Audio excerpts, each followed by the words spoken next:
All right, welcome to our first collaborative live stream on the Stephen Heiner channel. I'm very honored to welcome Dustin Neely. Hello, Dustin. Hello, Stephen. Thank you for having me. And we are in the post-Easter period, so the custom here is Christos Anesti. Aliotas Neste. So Christ is risen, and Dustin has responded, indeed he is risen. And this is a old, I don't even know when it dates back to, but it's an old Christian Yeah, it's custom old. in this period of saying that Christ is risen, indeed he is risen. That is how you greet each other during this time period leading up to Pentecost. So there's a lot to cover today. I was telling with Dustin, there's no way we're going to cover a 500-page book with endnotes in even an hour-long discussion if this even goes that long today. And I suppose this is new for you, Dustin. You haven't done a live stream for your channel yet, right? Yeah, this is my first time being live on anything. So. Right. So I'm very excited that he's here. And I suppose I want to start by paying a little bit of tribute to YouTube, because YouTube is the reason I found Dustin. And it's part of that magical AI algorithm, whatever it is, right? AI knew that I was doing reviews about Dune. It served up to me in my home new creators who were also doing that. Dustin was around the same time. And I liked what he had to say. And I dug into some of his other stuff. I subscribed. He went away for a while. He came back, whatever. And then he puts on his community tab a photo of this book. And you can't see it, but around the corner, there's another bookshelf. This was sitting on my bookshelf. And I had wanted to get to it as part of an Indian project for 2026, but I thought this is too good of an opportunity to pass up. Dustin's reading it now. Why don't we just read it together? And it just shows you that YouTube must have known, not only do we have shared interest in Dune, not only do we profess Christianity, but we are both interested in talking about the Indian Wars. But I think what's interesting is Dustin might come with a bit more muscular knowledge about the war between the states than I do. I'm still working up on that. I think I have a lot more work to do, but I think maybe one of the ways that we can start by talking about the subject is, why does this matter to you, Dustin? Why does the fate of the Indian, why does this period in US history interest you? Oh man. For me, this whole period, kind of the American expansion and everything, I really see that the Civil War and the post-Civil War period as America kind of being reforged, kind of like the end of America as a republic and the begin of America as empire.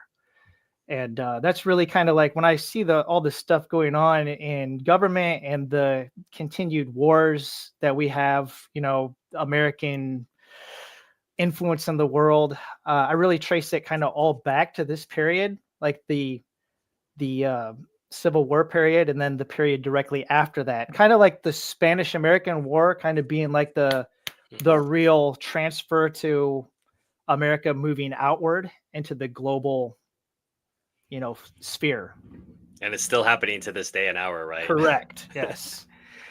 It's interesting to think about it that way. I suppose I'm interested for similar reasons. I think I've generally been interested in Native American issues, American Indian. I don't have a problem with either appellation. But it has grown as I've continued to study conflicts in different parts of the world between the people who were indigenous to the land and the people who came to the land. Now, I am all for the idea that peoples move all around the world, and they have been. The idea that the Indians, quote unquote, owned America, and they needed to get permission for other people to move. They didn't even believe in private ownership of the land. Right. They weren't a unified nation, and this book brings that out. There was no concept of Indianness. So people trying to make some kind of analog and say, well, it's just exactly like what's going on in Palestine. Well, not exactly, but there is a question of, how do we deal with the people who are on the land and the people who'd like to move to the land? And I think, again, in the Christian conception, the idea is land grabbing and we are better than you. This is very far from the ideas of Christianity. The idea is, can we find a way to live together? And is there any of your tradition that can be salvaged and brought into the Christian tradition? That's how we got wedding rings. For example, wedding rings were a pagan tradition, and then they were brought into Christianity. Same thing with the Christmas tree, pagan worship of trees. It was Christianized. So if people have things in their culture that they strongly believe in, there are ways to adopt that and bring that into a new belief system. In this case, Christianity. And so, in many cases, missionaries who'd been working with the Indians for centuries, particularly out in California, New Mexico, and other places, they found ways to bring in Indians who were interested and to leave the other Indians who were not interested alone. But that changes when you have Protestant ideas of manifest destiny, racial superiority, and we are going to tell you how to live, and we're going to have a treaty with you at least until we find some gold, and then that treaty is not gonna that treaty is not gonna matter. And one of the things that you brought up as we were preparing for the show, which I think ties back to what you were saying, the war between the states sets us up for this period Yeah. because of Sheridan and Sherman. So, can you talk a little bit and assume that our listeners don't know necessarily about the different characters of the war between the states? Maybe just talk a little bit about how Sheridan and Sherman waged war and how that was a setup for what they were going to do with the Indian Wars in the West. Okay. Well, I'm not going to like go in depth here because obviously we're limited on time, but you could even predate really the Civil War. Case in point, John Pope, who ends up going out west and fighting in the Indian Wars, and Sheridan, they both started out um, fighting the Seminoles and the Second Seminole War. Mm, And then I think kind of like those tactics that they used were used in 1864, pretty much after taking Atlanta. He didn't initially burn it, but Sherman is famous for the burning of Atlanta, for his march to the sea, for the path of devastation. And a lot of people would say it's not total war. They would call it like hard war because he wasn't really targeting civilians, but the civilian deaths as a result of the food stores being used up. Sheridan did the same thing simultaneously in conjunction as Sherman's marching up. The Shenandoah Valley was kind of the breadbasket of the Confederacy. And so the idea was if you destroy the food supply and you destroy infrastructure, it'll become impossible for the South to continue to wage conflict. They'll just be demoralized and they'll give up. And that strategy was pretty much used against the native tribes in the plains by destroying the buffalo. So you're cutting off their food supply. And by slaughtering their horses. One of the things that the cavalry did was that they would kill all of the Indians' ponies. And without that mobility to be able to move around, they're kind of like starved into mm, becoming dependent on, Uncle Sam to take care of them. right. Well, it's interesting you note that attack on civilians, and you're talking about the practical side of it. We're going to remove their horses. We're going to remove their food supply. But what this does is it sets up a mindset that, well, we can just refer to it as collateral damage. And then you can set the stage for something like Hiroshima, right? That wasn't a question of cutting off food supply. That's just a question of just murdering a bunch of civilians. And Yeah, then saying, oh, well, that's just, that's part of war, yeah, collateral damage. yeah, it kind of escalates. I mean, it's you kind of get the out, I guess, try to claim the moral high ground and saying, well, we're not specifically targeting civilians, but they're collateral. I mean, you can't make an omelet without breaking a few eggs, I guess, is the kind of the mindset there.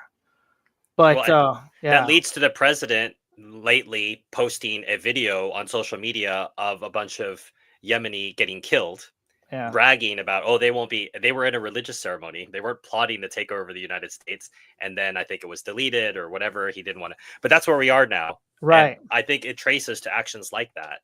yeah. Um, you mentioned before we went live that today, you want Dustin on your trivia team. If you've got a pub quiz team, bringing out this great point. What happened today in 1869, Dustin? The final spike was driven in Promontory Point, Utah, for the completion of the Transcontinental Railroad, which was really kind of key, at least the people in Washington thought it was, in quote unquote, the Indian problem. Um, the railroads played a big part in, kind of what we get with the Indian Wars and where things stand now with people on reservations. And we should probably give some context. Again, our watchers and listeners might not be aware of what you're referring to. Prior to this time, prior to the railroads, you have wagon trains Right. and you have lots of buffalo.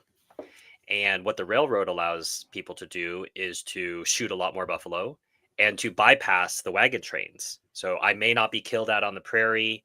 I can just take a train's journey, be where I want to be. And having those tracks cut across hunting lands not only pens the buffalo in, it also disrupts life for the tribes that were already there. And this is in conflict with what they were told, what they were promised. Keeping in mind that not every situation, I think that's one of the things the book drives home to me is although many of the stories are similar, every tribe reacted in its own way. Yeah. Every tribe had different leadership, had different religions that guided the way that they thought about things and how they interacted with allies or enemies. How did the Shoshones interact with these other tribes? Or I don't think I realized until I finished this book just how warlike the Apaches were. Yeah. I knew vaguely, but I don't think I realized until I finished the book what a role that played. But you mentioned that in our preparation that without understanding the railroad and without understanding the buffalo, this is incoherent. It's not a Mhm. complete picture. Could you talk a Right. little bit more about the buffalo? Well, the whole thing is that the buffalo was the main food staple. I mean, we're talking about nomadic peoples. The buffalo, they followed the herds, and they were nomadic and followed the herds prior to having horses, but the horses were brought here by the Spanish. And in 1860 is what's called the Great, I guess you call it like the Great Horse Explosion or Excursion or whatever, when they Okay. revolt against the Pueblos. The horses of the Spanish get released, and that's a new piece of technology that really makes the Indian like more mobile. He can cover more territory. It's easier to, follow the buffalo. It's easier to kill buffalo because prior to this, they would have to like kind of try to charge a herd of buffalo off a cliff or something. Um, you could, it's just much more dangerous. A single warrior can now take down like multiple buffalo. So I think the whole thing of the horse warrior culture is really kind of key to this. This European technology, the horse Mm. brought here. None of the horse was not indigenous.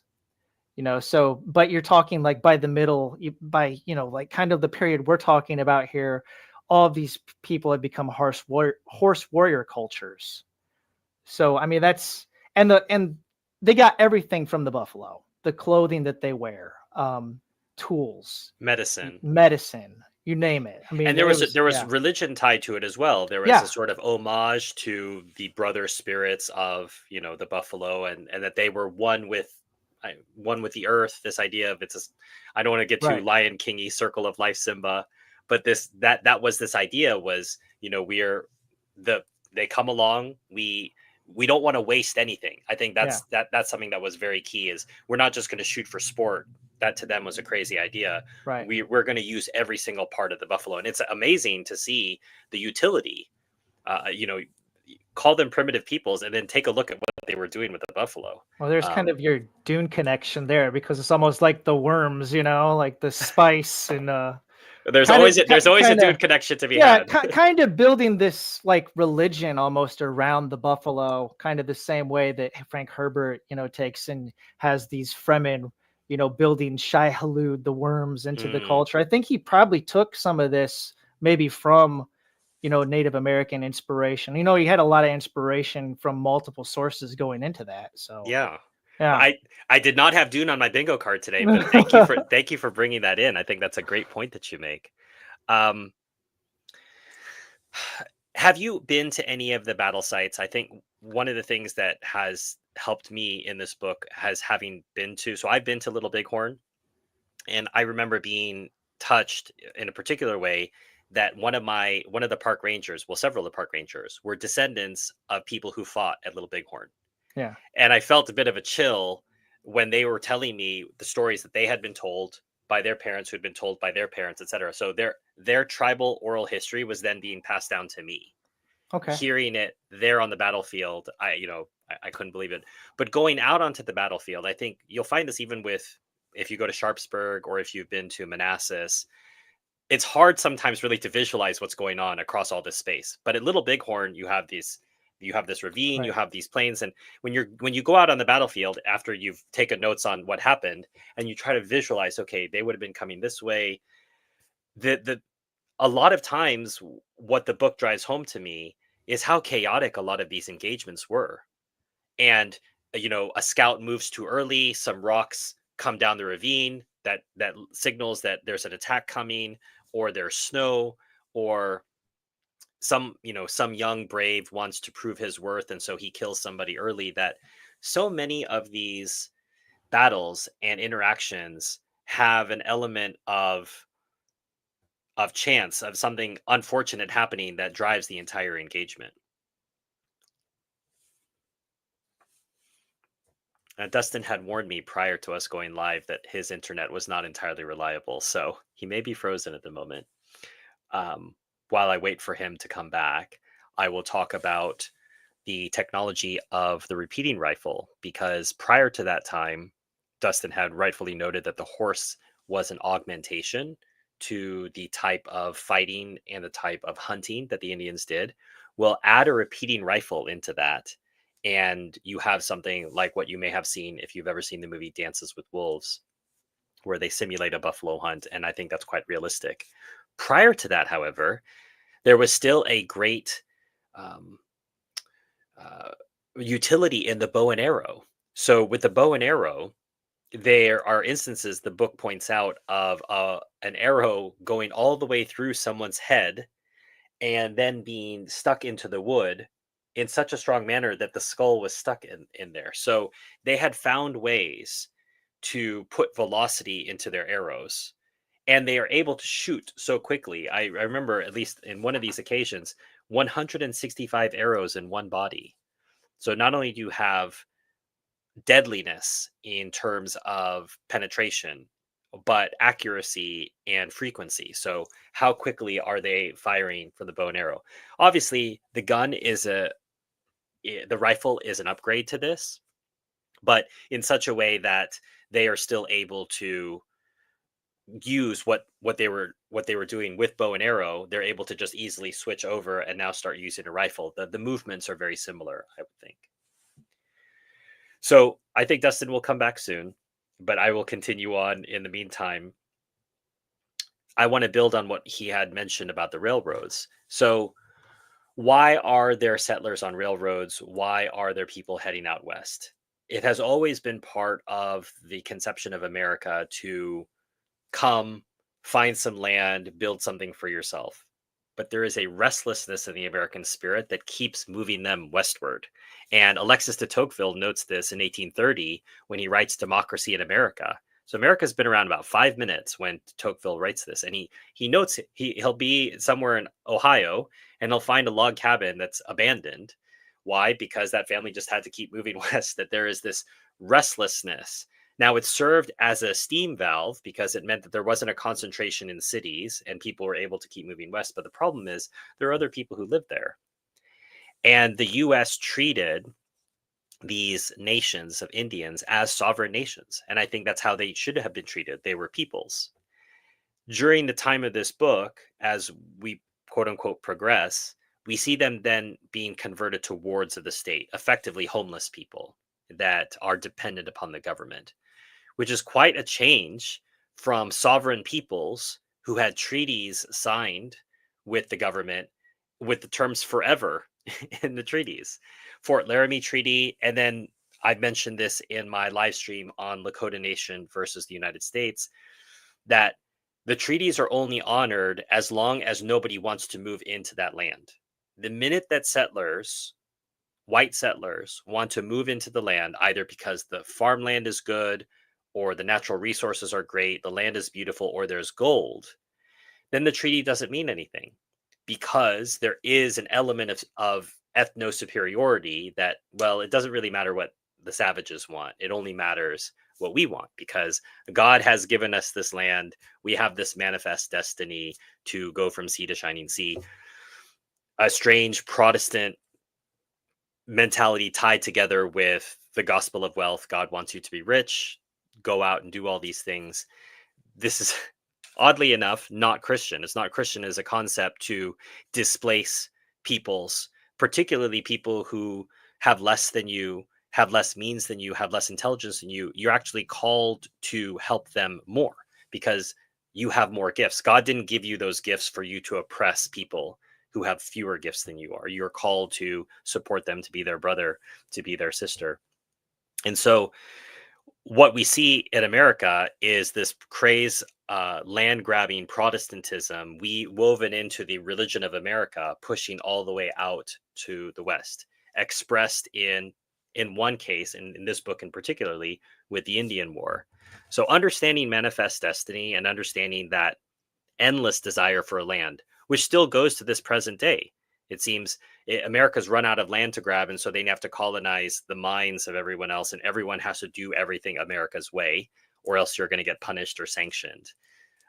And even now, renaming things the Gulf of America, threatening Panama, threatening Venezuela. You have someone like Elon Musk saying we're going to coup anybody we want.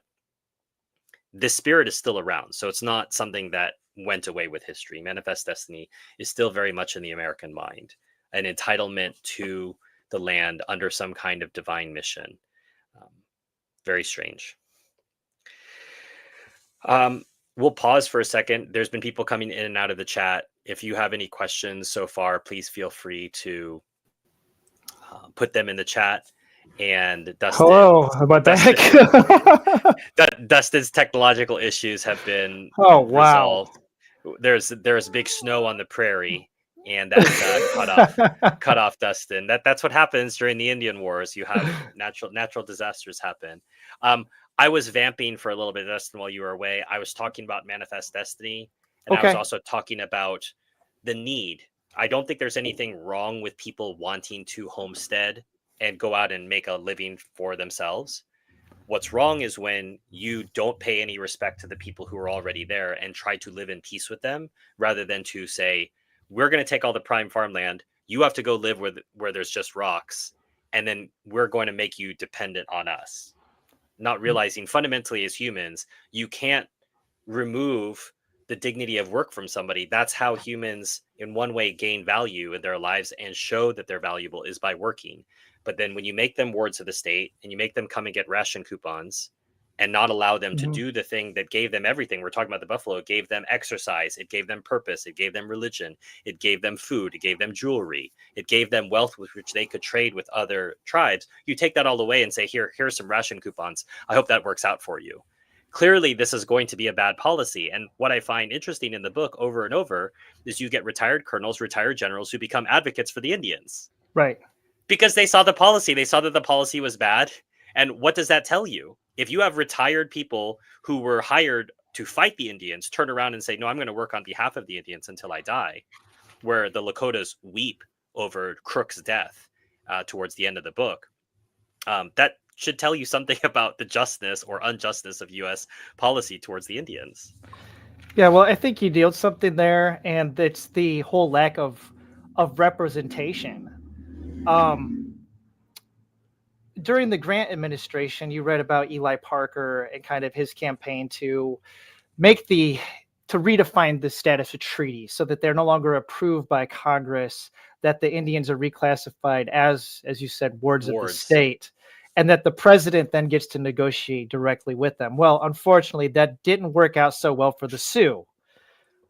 Once we have this economic crisis due to railroad speculation, and they find out that there's gold in the Black Hills, well, we got to go take their land away from them. Time to renegotiate the treaty and essentially declare an illegal war on them. So, yeah, it's this whole thing of, one of the things that was a result of the Civil War was the passing of the 14th Amendment. Now, this isn't covered in The Earth is Weeping, but under the 14th Amendment, Indians no longer had any status. It literally says in the 14th Amendment about naturalized persons. And there was a Supreme Court case, which was called, and I jotted it down in my notes here because I was reading this in another book, but it was essentially a Winnebago Indian who the Supreme Court ruled in Elk versus Wilkins from 1884 that the 14th Amendment does not apply to Native Americans. They do not automatically gain citizenship by birth and can therefore be denied the right to vote. So this man, John Elk, he went to the office there in Omaha, Nebraska, and he was denied the right to vote by Charles Wilkins, who was the register. And this was a 7-2 Supreme Court decision. So basically, just they have no right to vote. Like, if being born on a reservation, it's weird because it's like you got this double classification where, like, they're technically recognizing your sovereignty, but at the same time denying it by saying you're a ward of the state. It's just really bizarre. And they had nowhere to turn. And obviously, part of that, we don't have time for it in today's stream, but part of that was punishment Right. for the Indians siding on the side of the Confederacy. They had to be punished in some way, and this was one of the ways that this could be expressed. Well, that's one of the issues right there, is that and it talks about Indianness. You know, Peter Cozzens is very much saying there was no like unified Indianness. And in the Civil War, even amongst the five civilized tribes that sided with the Confederacy, there were divisions. The tribes were split. Half of them supported the Union, half of them went with the Confederacy. So you had this internal warring within the tribes themselves and no unifying voice. So it was like, he compares it saying having a fifth column, you know, within the strife within, and the strife without just pretty much equals collapse. And as a comparison to Palestine, you can see it today. There's no unified resistance. Yeah, and that status is the same, in which they are simply occupied. They have no citizenship rights, and they have no rights as occupied peoples. Right. So, and this is just supposed to go on for forever. The Israelis hope that the Palestinians will self-deport because they can't possibly ethnically cleanse them the way they did in 1948. From the chat, Tehran Kaya, considering the history of treaty relations between the United States and indigenous peoples, are there any agreements that have remained unbroken or endured for a significant duration? I want to defer to Dustin on this. My instinct is no, particularly because I think of the Lakota lawsuit, which to this day is still in abeyance. They refuse to take the money. Yeah, all want they the want land. is all they want is their land back, which is what the U.S. government signed up for, and it's a perfectly reasonable demand. And there is precedent, as I've noted before. Nixon gave Taos Lake back to the Taos Indians, so we have precedent in U.S. history. Is anyone going to call Nixon a lib, who's just bowing to the woke left? He gave the Indians the land back, so we have precedent for that. We have precedent for the Japanese being apologized to and having reparations paid in some way to them. The government can recognize that it's wrong. Part of the challenge of Americans is the government is our religion. And so saying that America has ever done anything wrong means that you're un-American. And so it's not possible to go back and look at these things. But I'm sorry to give an inconclusive answer, at least on my part, Tehran. I don't know if Dustin wants to assert that there have been any treaties that have been kept. I would actually have to look more into it. Man, I've been doing like a crash course on this over the past month, reading everything I get my hands on. If you go to Dustin's channel and you look at his community tab, he's been posting maps, all this fun stuff. I felt like I was not working hard enough. Yeah. I thought I am not preparing as much for this stream as this gentleman is. No, but you're quite all right. I just, it's something I wanted to delve into, and I figured, hey, if I'm going to study this, then let's just go whole hog.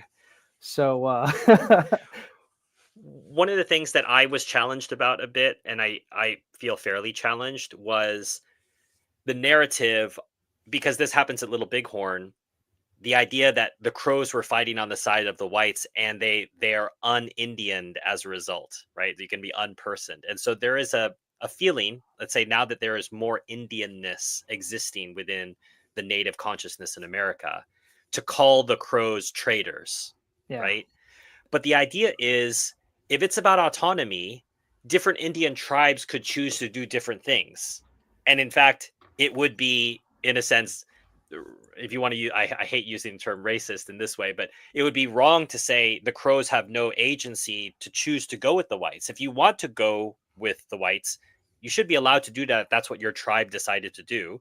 And if you decided you were not going to go along, if you were going to be a non-agency Indian, that would be fine as well. In fact, I can't think of anything more American than having decentralized small governments making choices that accord with what their tribe wants to do. So calling the Crows traitors, I feel, is unfair of me. I think after reading the book, I think I have to give the Crows some benefit that that's what made sense for their people.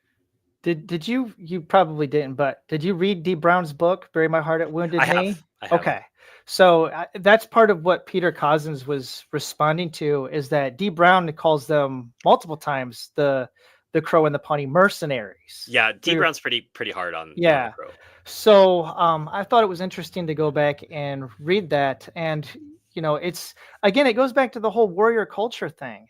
I mean, these tribes were warring for the best grazing lands. It's not to the extent I think that like the American colonists, really are displacing them, but there is like this kind of like push and pull where they're warring amongst themselves for the choicest spots. And the Pawnee and the Crow, almost kind of out of necessity, allied themselves with the strongest tribe, being us.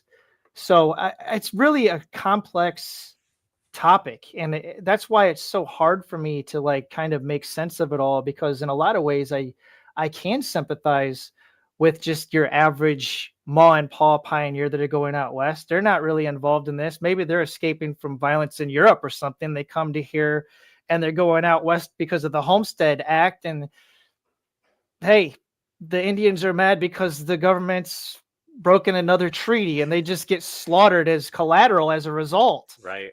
So Well, yeah, and it's today, during this time period, borders are on everybody's mind, and it was right. interesting to see that there was this magic border that existed. They could flee up to Canada, and this magic line, which the Indians are like, "What's a border? What is this international demarcation?" But they were able to cross this magic line, and the Americans couldn't get them. Right. But then they couldn't resist, border raids coming down. Um, Same thing. Those families coming on the Homestead Act, the Louisiana Purchase had been enacted, so Mhm. suddenly all the people living in this huge territory are now part of America. Well, the Indians weren't told, they weren't given a memo. By the way, there's going to be a bunch of people moving here soon. Right. And I don't know how familiar you are with the Lewis and Clark expedition. It's one of the most fantastic chapters in American history, I think. These men were unbelievable in what they were able. We don't, and I say we don't make men like that anymore. We're able to do botany, do science, do medical Right. stuff, conduct diplomacy, get through the wilderness. And we actually see some of these tribes encounter Lewis and Clark, and they come back here into this narrative at the time. So, yes, peoples have a right to move. People have a right to seek new land. The Indians didn't have any sense of private property. Yes, they had been warring with each other. So there's a revisionism, I think, that some people have this idea there was a giant Indian nation. They were all at peace with each Right. other. They all loved each other. They owned this land, and they were invaded by the Americans. This is just not true in any aspect Yeah. of it. And yet, over and over and over, what we see here, and I felt dread, especially when they would name things because I knew it was coming. So they say, "Oh," and then they came to this place called Wounded Knee, and I thought, Yeah. "Okay, I know what's coming now." Or they'll say, and then the colonel came to a place called Sand Creek, and I thought, "Okay, well, I know what's going to happen now." And that same dread, Dustin, hit me over and over and over. I said, Mhm. I know what's going to happen. A lot of women and children are going to get killed. Right. Like that's what's going to happen next. In a sense, that's always on my mind. I don't mind if warriors get killed in the sense of combat between warring parties. You're going to have soldiers or warriors or braves killed. I can accept that. But what I can't accept is the wanton murder of women and children. I don't understand how these soldiers could not only do it, but in some cases did it with glee, did it with celebration, did it with wanton Mhm. cruelty. Um, I don't know how you reacted to some of those accounts. Well, I mean, it's disturbing. It's not something you like to read. I was having nightmares actually with the amount of research I was doing.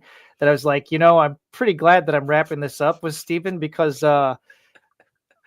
some of the stuff you're reading in here, I mean, this is like beyond Game of Thrones. It's just, and think like this is happening here in America. Like I'm Hmm. walking and treading on these places where these things happen. It's pretty remarkable. Not too far from me, within driving distance, is where the Battle of Fallen Timbers took place. Um, Mad Anthony Wayne putting down Little Turtle. So even when you're in like the Midwest, like where I'm at, there's all these battlefields. Battlefield from the War of 1812, not too far away from me, within like Oh an hour wow. and a half driving distance.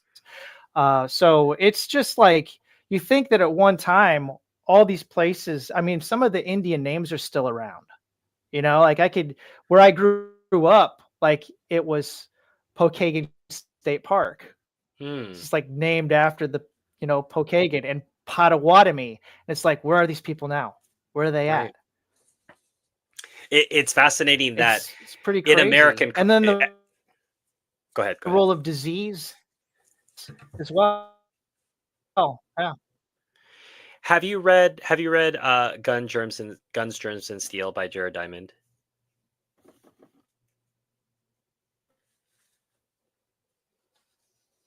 I think we may have lost Dustin. While we wait for him to come back, I will just acknowledge Didymus. Good afternoon, Stephen and chat. Good afternoon, Didymus. I was going to mention to Dustin, so hopefully he'll come back soon. But Guns, Germs, and Steel by Jared Diamond talks about how the diseases multiply. I do not agree. Diamond, at the end, after a pretty good book, at the end of his book, he concludes, and this is why Europe developed the way that it did, and no other reasons. He hasn't made that proof. That's some fantasy has in his head. Like religion had nothing to do with it. It was just these factors. Clearly, these factors played a role. But to say that they were the only factor, he doesn't prove that in his book. So he ruins a rather good book with a stupid conclusion.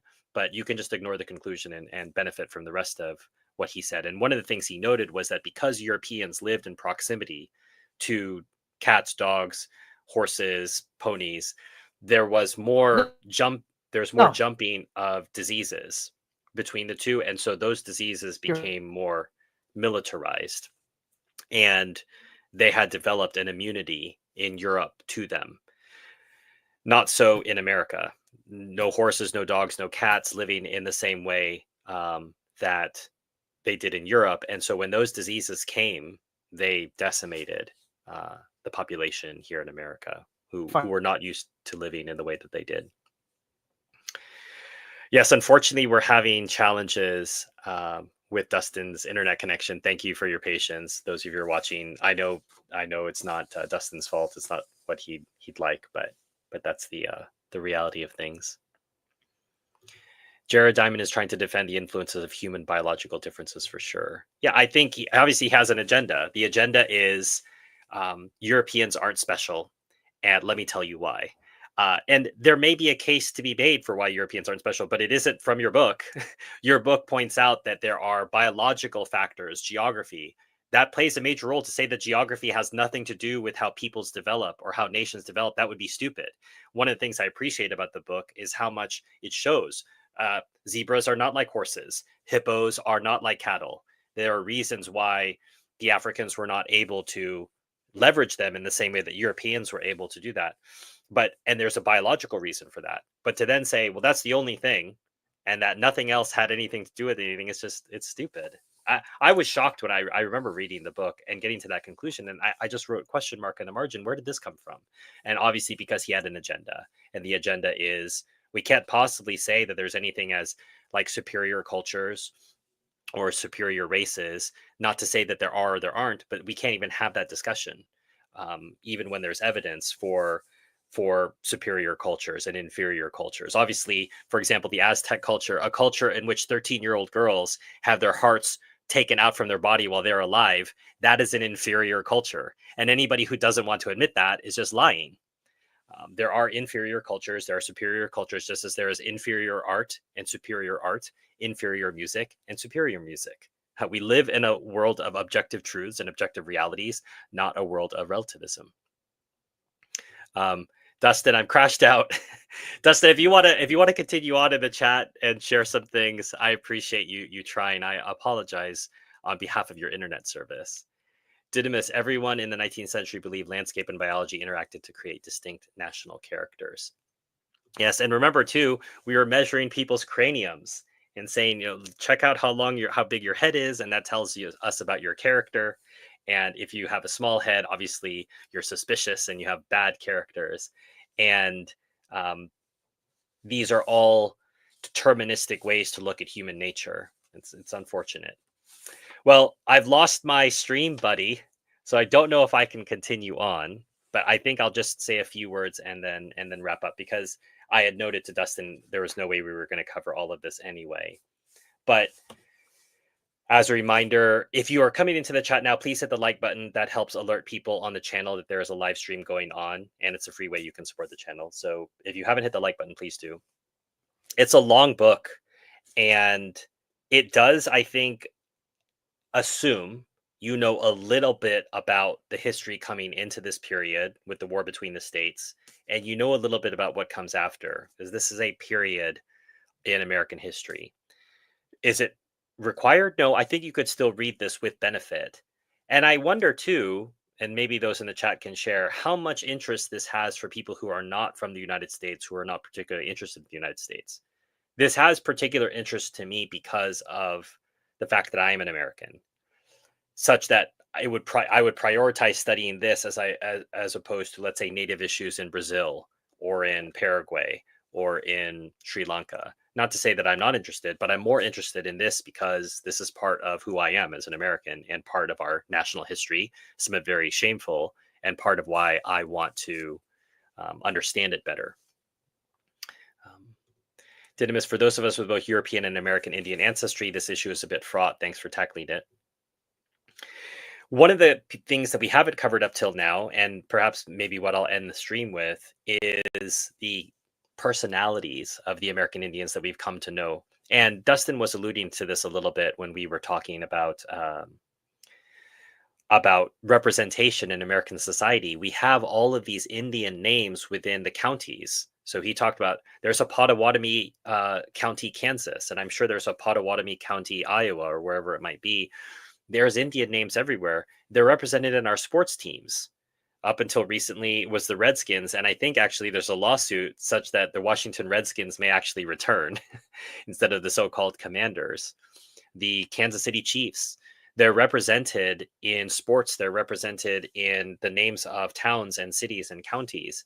And in a sad way, that's in the only way that they're represented to most Americans as simply names. There's not a knowledge of, if I asked an American, who's Red Cloud, who's Sitting Bull, who's Crazy Horse, who's Kicking Bird, a lot of the people that were mentioned in there, they wouldn't know, other than to know, yes, that person was an Indian, but they couldn't tell you what the significance of that person was. Now, interestingly enough, because I believe that they were sovereign peoples, I think what Dustin had pointed out with the 14th Amendment, there could be an argument made, all right, they are sovereign peoples. They have the right to vote on their own lands, and they're not part of America. But if that's true, then they should have borders, and people shouldn't be allowed to come in and out of their borders. So you want to exclude them from citizenship, but you don't want to give them the benefits of being their own country.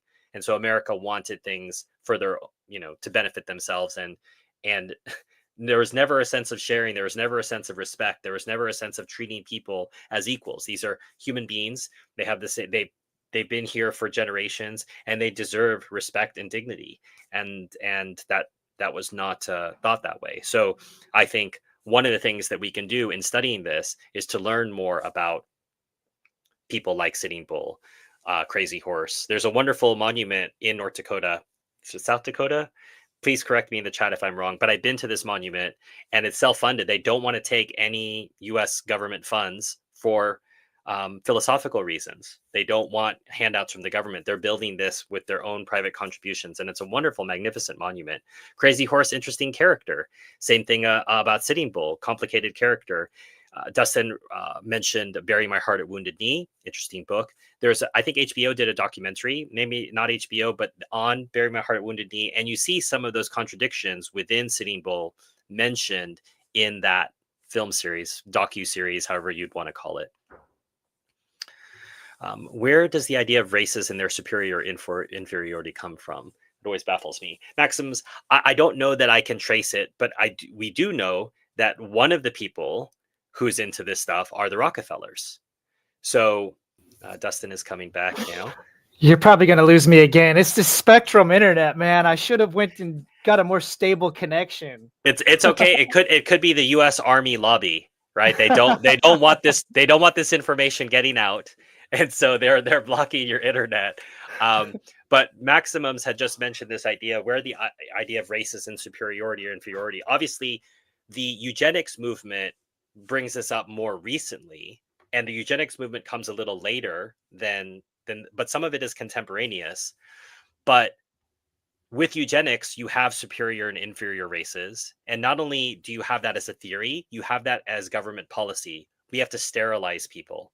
And we have examples over and over of governments acting on this science that we can't, if you're a prostitute, that means you come from inferior stock and you have to be sterilized. If you're a criminal, that means you come from inferior stock. You have to be, if you're a cripple, if you're blind, all of these people have to be sterilized because we want to make a greater humanity. And we have this now, unfortunately, with someone like Elon Musk. We have transhumanism and this idea of implanting chips in our brains. I mean, absolutely nutty things, but that's where we end up. If you start with eugenics and superior and inferior races, their logical conclusion, without the mitigating influence of God, religion, and his church, then you end up with this technocratic nightmare of Neuralink, and what Musk wants to do. That's a different conversation, maybe. Dustin, any of the stuff that I was talking about while you were off stream, did you want to come in on? I have no idea what we even covered. So, I had one of the things that I had mentioned. I was picking up on the theme. You saying, their Indian names around, and I said that we're not taught about Red Cloud, Sitting Bull, Crazy Horse in American history, but they are right. vital parts of American history. So all we have left are Indian names, or the Right. Kansas City Chiefs, Yeah. or the Washington Redskins. That's all we have, but we're not really interested in their legacy. And if you want to say, oh, we're honoring, because a lot of these people will say, the anti-woke people, oh, we're honoring the Indian legacy. Okay, if you're honoring the Indian legacy, could you name an Indian chief for me? Do you teach that to your children? So they want to wrap themselves up in the mantle of like, oh, well, we're Right. diverse and we appreciate the contributions of Indians. Oh, really? Could you name an Indian for me, please? Can you tell me what you teach your children about Sitting Bull or Crazy Horse or any of these other people? Interestingly enough, I'm a big fan of country music, and one of the reasons why I know some stuff about Native American history is because of Johnny Cash. Really? He was a big advocate for Native Americans, and Is that in his music? Oh yeah, he's got a song called "The Ballad of Ira Hayes." Okay. Ira Hayes was at the Battle of Iwo Jima. He was one of the men that hoisted the flag in the famous photo. He's got songs about he's got an album. I can't remember what the name of it is, but he's got several concept albums about the Old West. And one of them has, in kind of in a ballad form, he talks about the Battle of Little Bighorn and Custer. He's got, I mean, it's just, you can look into it yourself, you know? But yeah, he was a big advocate for not just the Indians, but also for prison inmates, you know? He would go to like San Quentin and Folsom and perform. Oh, well, yeah, Folsom Yeah. River, Folsom Prison Correct. Blues. That's one of the Yeah. famous ones. Yep. But he used his platform kind of to speak out for the people that don't have a voice. That's fascinating. So yeah, Johnny Cash. One of the things that fascinated me when I read it, I was almost shocked, was the idea that Congress was interested in paying off the debt. Yeah. And I thought, what an interesting historical period where the U.S. Congress was interested in reducing costs in the government such that the debt could be paid off. Now, there's a separate discussion about the bankers and how it is even possible that a government would owe money to a private banking institution for printing its own money. That's a separate conversation. Yeah. But the fact is that you would still have a Congress interested, and that affected army policy, which then affected what kind of quality of soldier did you have. And I really appreciate that. In the early part of the book, I thought, where's Cozzens going with this? But he was trying to set the stage of, well, what kind of people were engaged in these wars? Right. And what kind of conditions were the soldiers living in? And how can you expect them to act with a warrior ethos or dignity when they're living in hovels? I don't think he was excusing, but he was giving us really necessary context. And I realized, like, wow, the army was in a perilous state, and necessarily after a giant conflict that destroyed the country in many ways, as you alluded to, created a new unilateral, a new unitary executive country, which didn't exist prior to 1865, they would want to cut down on the army. And yet what happens is they get repurposed for a new enemy. There always has to be a new enemy.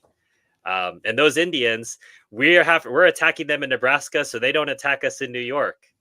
And we're fighting them over there, so they won't fight us here. And so we see this recycling. The press gets wind of something, and then they blow it up into what isn't really the facts on the ground. Right. And what if the internet existed back then? And I could actually see, you could actually see the negotiations going on. Part of the accountability that we have now is being able to see events with our own eyes. And back then, so things that were misreported, I was really shocked by a couple occasions in which a conflict happens because of a mistranslation. Yeah. In one case, a purposeful mistranslation. I think this was done to Geronimo. That Geronimo said he was being contracted to go fight the Nez Perce, and he said, "I will go and I will fight until they're all killed." And then the translator says, "Until all the white men are killed." And naturally, the U.S. general is like, "Whoa, whoa, whoa, whoa, whoa, whoa! What are we talking about here?" Right. Have you had a chance to visit any of these other sites? I've had a wonderful opportunity to be in the Lolo Pass, where Chief Joseph and the Nez Perce pass through. It's a beautiful part of Montana and Idaho, and you can see the path they were taking to try to escape the Americans. And the idea that the newspapers were cheering them on, and they saw the army as the bad guys, I found that fascinating. I did not know that. Well, I haven't had a chance to visit any of these places, unfortunately. The closest thing I got was I made it up to Monroe, Michigan, probably about 18 months ago. Of course, it's famous for Custer because he resided there, and there's a big statue of Custer, but it has, like, I think they said I was talking to the curator, the third largest Custer exhibit in the world. So it kind of got me interested in like delving into the subject, being so close and the connection to Civil War history. So I think that's probably like the closest thing that I've had to like any sort of, closeness to the issue. Like, because I mean, they have uniforms and garb. They had kind of like his desks that was there. They've got kind of like his mock-up from the fort where he was at. I think it was Fort Lincoln. They have a signed copy of My Life on the Plains. Okay. And it's pretty large exhibit because it's not just Custer. Like the Custer exhibit's on the second floor. It's kind of small, but it goes all the way back into the French trappers. And they've got like exhibitions of arrowheads and Indian traps and lances and these types of things. And then there is actually, like I said, a battlefield that's preserved by American Battlefield Trust from the War of 1812, relatively close to Monroe. So the closest thing I'd get to anything Native American related is stuff from that like the pre-relocation, right? Kind of like the last, you're talking about a sense of Indianness. By the time Cozzens is writing about here, it's pretty much already a settled issue. Like the Indians are pretty much well on their way. Like this policy's been established. I would say like Tecumseh was probably like the last great Indian unifier. And after he's gone, there's nobody that really steps up into that role again. I think we might head towards wrapping up the stream on this note. I did not know prior to reading this the element of desperation that led to the rise of the ghost dancing. Yeah. I think I had just seen ghost dancing as another religious phenomenon that would periodically sweep through different Indian tribes, Sundance, ghost dance, but not really realizing, as numerous both Indian and U.S. Army sources noted, that if policy had been better, if people weren't starving, they wouldn't have necessarily gone to ghost dancing as a solution. Things were bad. What's left to you when you have nothing to lose? Why not do this dance? And strangely enough, it was a Pacific movement. It wasn't even a let's kill all the whiteys. And yet, ironically, a Pacific movement is then branded as, oh, they're going to come kill us all, and so we have to go kill them first. Um, Even very, very late in the book and very late in this period, as you're noting, we still seem to have not understood anything about the Indians and their ways and our policy, even though there were starting to be some people who said, we're being really unjust to these people. We're not giving them a Right. chance to work. We're not even giving them what we told them we were going to give them.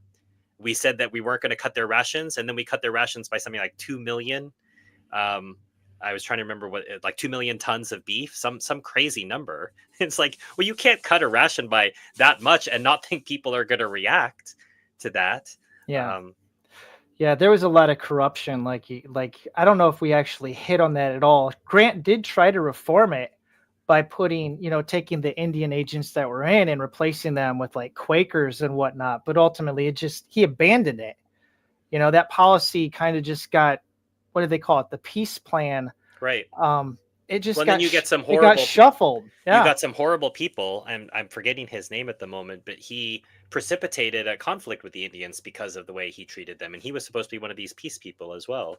right. Um, Yeah, I was flipping through trying to find all this stuff. There's just too much. You're flipping through 500 pages trying to find one quote. Um, but it's kind of like when you're reading this book or when you were reading Bury My Heart at Wounded Knee, it's kind of the same pattern. You're just like reading the same pattern over and over again of the Indians are given a treaty, the government breaks the treaty, gold is discovered. gold's discovered or whatever resource, silver. I mean, the whole, like Deadwood, that show that was on HBO, that was a result of the Black Hills. I mean, like Calamity Jane was a scout for Custer on his expedition that went through there the first time around. Yep. So all those people, those seedy people that are on that show, like Wild Bill Hickok, they're in Sioux land, in this gold rush town. So one of the things that I've learned over the years about visiting conflict zones is when you see how beautiful land is, you understand why people are willing to die for it. yeah. And this is one of the things I remember. I was midway through Albania, and I'd visited, I don't know, 6 Balkan countries at that point. And I remember telling somebody, I said, okay, now I understand why you all have been killing each other for centuries. This is pretty beautiful land. And so part of that idea is and I try to tell people, these are people who are living in and around Yellowstone, in and around Grand Teton, where Americans structure vacations around to go there for 3 days. These Right. people live there year round. And you think they're just going to leave and go to some sandy promontory so that you can live there instead? It's understandable that they would stay and fight. And so going to some of these places, that's why I want to encourage you, Dustin, and some other people, go to Little Bighorn, go to some of these. They are gorgeous places. The Black Hills. Why are these people still fighting for it all these years later? Because it was their ancestral land, and it's something worth fighting for. Among the things worth fighting for in this life, your ancestral land, where your people are buried, where you're from, those are things worth fighting for. Right. It's not the only thing worth fighting for, but it's certainly a thing worth fighting for. Chat says, the book was fascinating, but such a tragic indictment of government duplicity and corruption. Greed wins again. Yes, Bing, unfortunately, not the only thing, but certainly one of the big things that wins. And Didymus says that Grant was the most corrupt U.S. president of his era. Yeah, he doesn't look good. He definitely don't look good reading this. Yeah, I mean, I think his name is a watchword for corruption among U.S. presidents, but he's not the only one. And we see Rutherford B. Hayes, and a lot of people don't realize he has a nickname of Rutherfraud B. Hayes, in how the contested election in Florida, big surprise, was won, and how he became president. Right. That's a different discussion. But yes, it seems during this period that, and this dates back to Andrew Jackson and the spoil system. I became president. I can appoint my buddy to become ambassador to such and such, even though he doesn't speak that language. That's my choice. I'm the president. I get to do whatever I want. And Americans, in worship of our country and worship of the power of the president, even though we said we don't like no kings, we still back this idea of the unitary executive. In fact, I think, Dustin, going back to what we started with, America adjusted to its desires in 1865. We want a central government with a strong unitary executive that is accountable to no one. That suits Americans fine. Right. That's what we want. We don't really want an accountable government where we have to monitor where the spending is and who is sending money to what lobbies are in charge. That takes work. And I want to be free to watch the Kardashians and to drink my Starbucks and to do what I want to do. I government, that's for other people. We'll let them. And so a big daddy central government unitary executive suits Americans. Americans got what they wanted in 1865. I hope they're enjoying it. Well, yeah. Yeah, it's interesting. That might be something that will presage future streams with Dustin and I talking about the war between the states. As I said, I'm delving more into that topic in 2026, and I feel like Dustin's ahead of me in knowledge in this department. But after this experience of the U.S. Army lobby, sabotaging his internet, I don't know if he'll necessarily be interested in joining us again. But Dustin, could you, before we wrap up the stream, could you just give a little plug for your channel to my listeners? They may not have known about your channel and what you're doing. And what do you have any general goals, or do you have a direction of travel for your channel at the moment? I don't know exactly what my channel is right now. It's kind of on the skids. And I think mainly because I've been reading a lot of nonfiction lately, but I basically review and read just about anything, but I do talk about films as well. So, I mean, if You've been you're, doing a Star Trek rewatch, right? yeah, that's really about 10 minutes is what I'm aiming for on those, is to Okay. watch each episode of the classic Star Trek series, come on, read a quick synopsis, give my thoughts on it, and get out. Most of those are, like I said, under 10 minutes or around 10 minutes. That's what I'm shooting for, because I don't want to eat up people's time. But I don't know exactly what I'm going to move on after this. I do have a couple of biographies that I'm going to read. One of them, interestingly enough, from Sherman, and one Okay. of them from Grant, their Okay. biographies. So I'm always interested in this topic, and I come back to this period over and over again.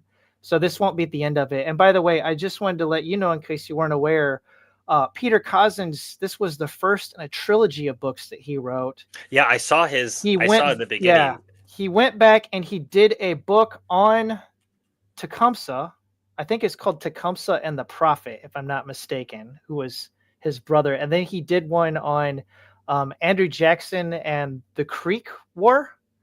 So those are kind of like the prelude to the period that he's talking about in this. So I might end up checking those out because I'm still finding this fascinating, but I got to take a break from it. Oh, for sure. Well, at the very top it says there's also one Shenandoah 1862 Stonewall Yeah. Jackson's Valley campaign. I'm all over that. Right. If it's about Stonewall Jackson, I'm there. But thank you for taking the time. If any of Dustin's viewers are on the stream and meeting me for the first time, I do book reviews the same as Dustin. I have not done Star Trek classic reviews. That would be really fun. From season 1, where Dustin is right now, one of my favorite episodes is about the Horta, and Yeah. the Horta saying, "Boy, it's those humans. They're really ugly, but we can work with them anyway." Right. And Spock goes, "Yeah, that's interesting. That's what the Horta said about you all." Um, such a wonderful episode. I want to mention. I don't know if I happen to have this with me, but underrated perhaps is the animated series. Yes. And I happen to have that. Very good. The animated series, and there's an episode in which Spock meets the younger version of himself, and he disguises himself as an uncle. And I remember watching the episode, and I'm thinking, this is one of the best episodes of Star Trek I've ever seen, ever. And it's an animated series. Right. But Spock meeting himself, we also see that in the new Kelvin timeline version of Trek, which is its own thing. That's a discussion for another day.